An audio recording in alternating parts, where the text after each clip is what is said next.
গুনাহ মাফ করতে পারি, কিন্তু শিরকের গুনাহ মাফ করব না। কেন কেন কেন? ইন্নাশ শিরকা লাযুলমুন আযীম, নিশ্চয় শিরকটা হলো জুলুম। জুলুম কাকে বলে? এবার বলবেন, নিজে কি নিজের উপর জুলুম করে কেউ? নিজে কি নিজের উপর জুলুম করে? আচ্ছা বলেন তো, কোন ব্যক্তি কি এমন আছেন, সুস্থ ব্যক্তি, নিজের হাতে নিজের হাতের মধ্যে বাড়ি মারবেন? এমন ব্যক্তি আছেন কিনা নিজে নিজের মাথার মধ্যে বাড়ি মারবেন? এমন ব্যক্তি নাই। তাহলে নিজে নিজের উপর জুলুম করে কেমনে?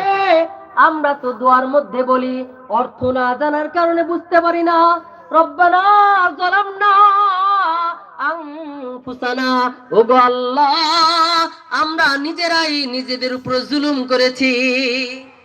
জুলুম কাকে বলা হয়? জুলুম বলা হয় ওয়াদউ শাইই আলা গায়রি মাহাল্লিহি, যে জিনিস যে জায়গায় রাখা দরকার ওই জিনিসকে ওই জায়গায় না রাখা অন্য পাত্রে রাখার নামই হইল জুলুম।